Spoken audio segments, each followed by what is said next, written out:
নমস্কার বন্ধুরা, আমরা যেমন কথা বলেছিলাম যে এই চ্যানেলে আস্তে আস্তে করে ভিডিও আসবে। আজকে আমরা যেই সব বিষয় নিয়ে কথা বলবো, মার্কেটকে আমরা কোথায় দেখতে পেতে পারি, মার্কেটের ক্ষেত্রে কি কি দেখতে পেতে পারি, এবং আমাদের মানে প্রধানমন্ত্রী যিনি ছিলেন মনমোহন সিংজি, তিনি মারা গেছেন পরশুদিন আমরা শুনেছি। তো ওনার একটা হিস্ট্রি লেখা যেতে পারে, মানে ওনাকে নিয়ে যদি বলা যায়, আমি অলরেডি কালকেও এটা বিনিয়োগ বাংলাতে জাস্ট আলোচনা করে ছুঁয়ে দিয়ে চলে গেছিলাম। সেটা হচ্ছে ওনাকে নিয়ে হিস্ট্রি লেখা যেতে পারে যে ইন্ডিয়ার যদি ইকোনমিক্যাল গ্রোথ হিসাবে দেখেন, সেই ইকোনমিক্যাল গ্রোথে কিন্তু ওনার অবদান আমরা কখনো ভুলতে পারবো না। যারা আমরা ইকোনমিক্যাল জিনিসপত্র নিয়ে কাজ কারবার করি, এবং সেইটার যে এত বড় গ্রোথ, যদি বলি শেয়ার মার্কেটের যে এত বড় গ্রোথ, সেটাও কিন্তু অনেকাংশেই আমাদের মনমোহন সিং জির জন্য। ওকে, এবার ঘটনা কি, মার্কেট এখান থেকে কোথায় দেখতে পেতে পারি? মার্কেট আমরা ডাউজন্সের, আজকে যখন ভিডিওটা আমি রেকর্ড করছি সেটা হচ্ছে শুক্রবার, ডাউজন্সের এখনো পুরোপুরি জানি না আজকের দিনে কি ঘটবে। তারপরে আমরা যেদিন রবিবারের ভিডিওটা আনবো সেই দিন আমরা ডিটেলসে এটা নিয়ে বলবো যে কি হতে পারে না হতে পারে। আজকে আমরা অ্যানালিসিস করে দেখাবো কি কি হতে পারে, কি না হতে পারে। আচ্ছা, তার সাথে সাথে আমরা দেখাবো যে আর কি কি জিনিস লক্ষ্য রাখতে হবে। এখন মার্কেটের ক্ষেত্রে ভোলাটিলিটি অনেক কমেছে, আমরা সেটা দেখেছি, এবং আমি অনেকবারই বলেছি যে 25শে ডিসেম্বর থেকে 4-5 তারিখ অবধি এই টাইমটা কিন্তু ভোলাটিলিটি প্রচুর কম থাকে মার্কেটের মধ্যে। তো যারা অপশন ট্রেডার, তাদের জন্য কিন্তু মার্কেটটা এই মুহূর্তের জন্য সুবিধাজনক না। তারা একটু অপেক্ষা করুন, তারা 2-5 দিন, আরও 5 তারিখটা যাক, দেখবেন আবার ভোলাটিলিটি ফিরে আসবে। আজকে তুলনামূলক যদি আমরা দেখি, আগের চেয়ে কিন্তু ভোলাটিলিটি অনেক বেশি ছিল, এটা হচ্ছে ফ্যাক্টর। বিটকয়েনের মধ্যে একটা কারেকশন দেখতে পেয়েছি, আর ট্রাম্প সাহেব যখনই জয়েন করবেন দেখবেন আবার একটা কারেকশন থেকে ওখান থেকে একটা বিশাল বড় উত্থান হবে বিটকয়েনের। 1 লাখ পেরিয়ে যেমন চলে গেছিল সেটা আবার হবে। ওকে, তো সেক্ষেত্রে সেইটা নিয়ে খুব একটা বেশি চিন্তা করার কারণ আছে বলে আমার মনে হয় না। এই বিষয়গুলোকে নিয়ে একটু ভাববেন এবং দেখবেন। ওকে, আচ্ছা, আর যে বিষয়টা নিয়ে কথা বলবো সেটা হচ্ছে মার্কেটের মধ্যে আমরা যেই সমস্ত সিনারিও দেখতে পাচ্ছি, এখান থেকে মার্কেট কি করতে পারে।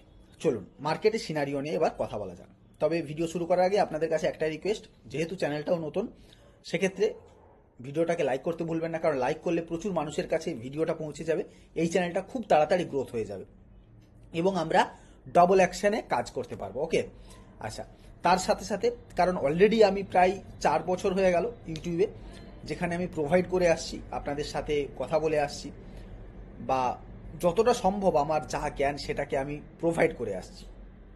আপনারা চাইলে এই চ্যানেলটাকে সেইভাবে গ্রোথ করুন, কারণ ওই চ্যানেলটা যদি না কোনো প্রবলেম হতো তাহলে আসতাম না এই চ্যানেলে, বা হয়তো বানানোই হতো না আর কি।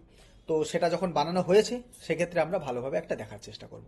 আচ্ছা, এবার দেখে না যাক মার্কেটের ক্ষেত্রে মার্কেটের কি কি জিনিস আমরা লক্ষ্য করছি। প্রথমে আমরা মার্কেটের ক্ষেত্রে যেটা যাব সেটা হচ্ছে ব্যাংক নিফটি আর নিফটির ক্ষেত্রে। ওকে, আমরা যদি প্রথমেই যাই নিফটি 50-র ক্ষেত্রে, নিফটির ক্ষেত্রে দেখুন কি দেখতে পাচ্ছি। নিফটিতে একটা জিনিস খুব ভালো করে লক্ষ্য করুন যে নিফটির মধ্যে কি ঘটেছে। আমি কি বলেছিলাম যে এই জোনটার মধ্যেই মার্কেট আটকে পড়েছিল। এখন যেটা ঘটিয়েছে, এইটা তো পড়লো, এইটাতে একটু ব্রেক করলো, কিন্তু ব্রেক করে সাস্টেন করতে পারলো না। এখন যদি না সাস্টেন করতে পারে তাহলে কি হতে পারে, এখান থেকে আবার সে নিচের দিকে আসতে পারে।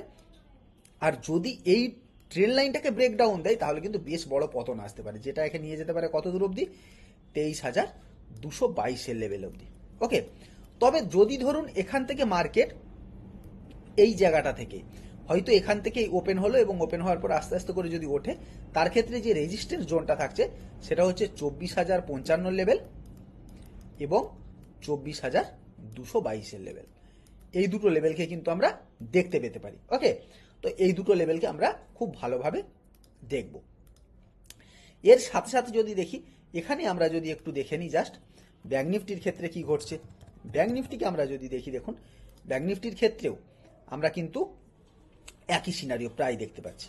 ব্যাংক নিফটির ক্ষেত্রে কি দেখতে পাচ্ছি না, এই জোনটাকেই সে বারবার রেজিস্ট্যান্স জোন হিসাবে নিচ্ছে। কোনটা না, 51,666 লেভেলটা। তো এই 51,666 লেভেলটা যদি সে ব্রেকআউট করে, তারপরে গিয়ে এখান থেকে আপসাইডে যেতে পারে, তারপরেও কিন্তু তার ক্ষেত্রে রেজিস্ট্যান্স জোনে পেয়ে যাবে যেটা সেটা হচ্ছে 52,055 লেভেলটা। ওকে, এটা কিন্তু একটা রেজিস্ট্যান্স জোন হিসাবে কাজ করবে। তারপরে এই রেজিস্ট্যান্স জোনটাকে ব্রেক করে যদি নিচের দিকে নামে তখন একটা ভালো ভোলাটিলিটি পেতে পারি।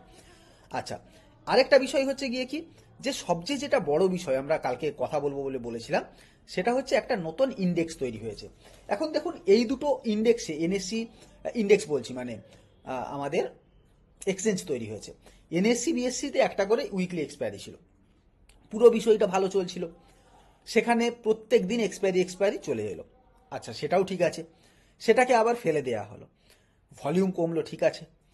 তারপরে সেবি কিন্তু এত বেশি নতুন রুলস নিয়ে আসছে যেগুলো কিন্তু মানুষ মানে কিভাবে সেটাকে দেখবে সেটা নিয়ে খুব সমস্যা হয়ে যাবে।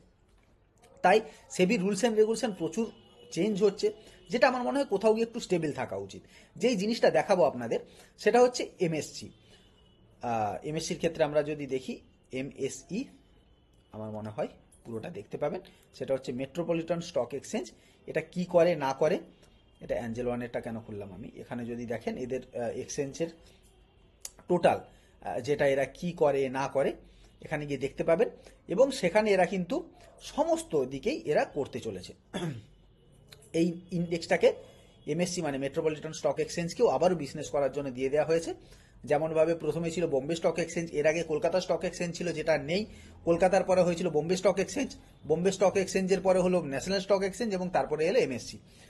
তো প্রত্যেকটা এক্সচেঞ্জ তৈরি হচ্ছে, যেই এক্সচেঞ্জটা যদি আবার এরও ফ্রাইডেতে বলছে উইকলি এক্সপায়ারি হবে। এখন যদি এই উইকলি এক্সপায়ারি হয় তাহলে কিন্তু সেক্ষেত্রে এইটার মধ্যে হয়তো ভোলাটিলিটি বাড়তে পারে, বিশ্বাস তো নেই যে ভোলাটিলিটি বাড়তেই পারে যে করে হোক। এখন দেখার বিষয় যে কিভাবে কি করবে বা কিভাবে কি হবে। ওকে, তো দেখা যাক এই ইন্ডেক্সে কে কীরকমভাবে কি ট্রেড হয়, বা এই ইন্ডেক্সের ভলিউম কতটা বাড়ে। যেমনভাবে বিএসসি ইন্ডেক্সের ভলিউম বেড়েছে এবং এতে কিন্তু জেরোধার মালিক আছেন, গ্রোয়ের মালিক আছেন, যারা জেরোধা খুব সম্ভবত 20% মানে অ্যাকোয়ার করে নিয়েছে। তো সেহেতু জেরোধা কিন্তু বেশ ভালো রকম একটা মানে অ্যাকুইজিশন করেছে, এর ক্ষেত্রে 20% শেয়ার তারা নিয়ে রেখেছে। তো সেক্ষেত্রে দেখা যাক এই শেয়ার কি করতে পারে, মানে এই ইন্ডেক্সটা আলটিমেট ইন্ডেক্সই বারবার বলছি, মানে এই এক্সচেঞ্জটা কি করতে পারে তার উপরে ডিপেন্ড করছে। কিছু শেয়ার বলতে দেখুন ক্যাম্পাস অ্যাক্টিভার ব্যাপারে কালকে বলেছিলাম, ক্যাম্পাস অ্যাক্টিভাকে খুব ভালো করে লক্ষ্য করুন, এশিয়ান পেন্টসের মতন শেয়ারকে লক্ষ্য করুন। এই মুহূর্তে আমার মনে হয় Asian Paints, Campus Activa, Red Tape, এই ধরনের কিছু শেয়ারকে কিন্তু খুব ভালো করে দেখা উচিত। এবং অনেক দিন ধরে কিন্তু কিছু শেয়ার প্রায় একই জোনের মধ্যে কাটাচ্ছে, তো সেই জোনটা সে যখনই ব্রেক করবে সেক্ষেত্রে কিন্তু একটা বড় র্যালি আসতে পারে। ওকে, তো সেই র্যালির জন্য আমাদের অপেক্ষা করতে হবে, কিন্তু এই মুহূর্তে আমাদের খুব ভালো করে মার্কেটকে একটু দেখে নেওয়া উচিত। ইনভেস্ট করার আগে একটু ভাবনা চিন্তা করুন, কারণ ইনস্ট্যান্টলি ইনভেস্টমেন্ট না করাই উচিত। যদিও আমি সেভি রেজিস্টার না, তাই যা কিছু শেয়ারের নাম বললাম সেগুলো কিন্তু একদম এডুকেশনাল পারপাস, কেউ এটাকে আপনি আপনার ফিনান্সিয়াল অ্যাডভাইজারের সাথে কথা বলে এগুলোর ব্যাপারে জানবেন। আমি এর চার্ট নিয়েও একদিন কথা বলবো, দেখছি পরের দিনই যদি রবিবার পারি পুরোটা চার্ট নিয়ে আলোচনা করব। আপনাদের যদি কোনো শেয়ার থাকে এবং যদি কোনো কমেন্ট করা থাকে অবশ্যই এখানে যেমন আপনারা বিনিয়োগ বাংলাতে কমেন্ট করতেন তেমনভাবেই এতে আপনারা কমেন্ট করুন, আমি তার রিপ্লাই দেব এবং ভিডিওর মাধ্যমে প্রত্যেকের কমেন্ট আমরা এখানে পড়ব।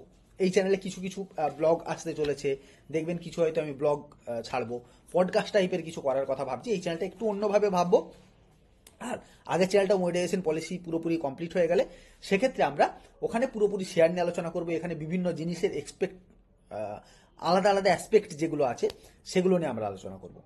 তো এই চ্যানেলটা একটু অন্য ধরনের হতে চলেছে, একটু মিক্সড হতে চলেছে, কিন্তু একটা আলাদা আপনাকে এক্সপিরিয়েন্স দিতে পারে বলে আমার ধারণা। যাই হোক, ভিডিও ভালো লেগে থাকলে ভিডিওটাকে লাইক করতে ভুলবেন না, চ্যানেলটাকে সাবস্ক্রাইব করতে ভুলবেন না, আর বেল বাটনটা অবশ্যই দাবাতে ভুলবেন না। তো চলুন, আর কমেন্ট করে জানান যে কী কী শেয়ার নিয়ে জানতে চান, আমি অবশ্যই রবিবার দিন এই ভিডিওটা বানাবো। চলুন, আজকের মতো ভিডিও এখানে শেষ করছি। থ্যাংক ইউ, বাবাই, খুব ভালো থাকবেন, সুস্থ থাকবেন, আবার দেখা হচ্ছে একটা নেক্সট ভিডিওতে। আর যারা যারা সুইং ট্রেডিং এর কোর্স নিতে চান নিচে দেওয়া আছে লিঙ্ক, আর MC55 এইটা দিলেই জানুয়ারি মাসের 1 তারিখের মধ্যে যারা যারা চান তারা নিয়ে নিতে পারেন। ফ্ল্যাট 50% অফ পেয়ে যাবেন আমাদের সুইং ট্রেডিং এর কোর্স। এবং বিনিয়োগ বাংলাতে প্রচুর মানুষ যারা আমাকে নতুন দেখছেন তারা বিনিয়োগ বাংলা আমাদের একটা চ্যানেল আছে, যেটা গিয়ে দেখে আসতে পারেন। অলরেডি 11-12 হাজার সাবস্ক্রাইবার আছে এবং আমি বহু দিন ধরে এই কাজটা করছি। আমাদের প্রচুর স্টুডেন্ট আছে যারা এই কোর্স নিয়েছে এবং যারা সেই কোর্স নিয়ে ভীষণভাবে উপকৃত। তো সুইং ট্রেডিংয়ের কোর্সটা আজকের বানানো না, গিয়ে দেখতে পারেন এবং হিউজ এক্সপিরিয়েন্স একটা গ্যাদার করতে পারবেন। আমার মনে হয় নলেজও গ্যাদার করতে পারেন, ভালো রকম বেশ ভালো নলেজ গ্যাদার করতে পারবেন, এইটুকু আমি আপনাকে বলতে পারি। তো চলুন আজকের মতো ভিডিও এখানেই শেষ করছি। Thank you, bye bye. খুব ভালো থাকবেন, সুস্থ থাকবেন, আবার দেখা হচ্ছে একটা নেক্সট ভিডিওতে। Bye bye.